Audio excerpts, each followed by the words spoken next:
पक्षाच्या बैठकीत इच्छा व्यक्त केली आहे निवडणूक लढवण्याची आणि त्यांनी सांगितले की सगळ्यांनी निवडणूक लढली पाहिजे. अमित ठाकरे यांच्या भूमिकेकडे कसं पाहतात ते?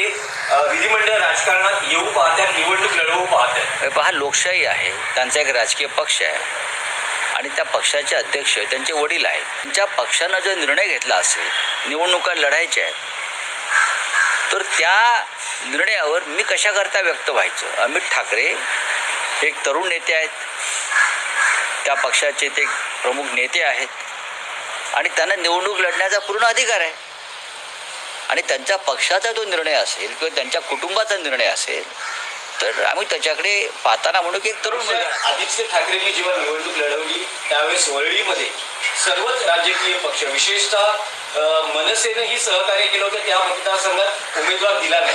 अशा वेळेस जर अमित ठाकरे यांनी निवडणूक लढवली तर शिवसेना युबीटी सहकार्य करण्याच्या विचारात. प्रश्न असा आहे की ते भारतीय जनता पक्षाबरोबर आहेत. त्यांचा पक्ष जो आहे तो भारतीय जनता पक्ष किंवा शिंदे गटाबरोबर आहे, हे तुम्ही लक्षात घेतलं पाहिजे. पण राज ठाकरेंनी जर निवडणूक लढवली नाही, मला राज ठाकरे कधी स्वबळावर लढत नाहीत. ते एकतर शिवसेनेला विरोध करणाऱ्या लोकांबरोबर कायम असतात. हे आतापर्यंतचा आमचा अनुभव आहे.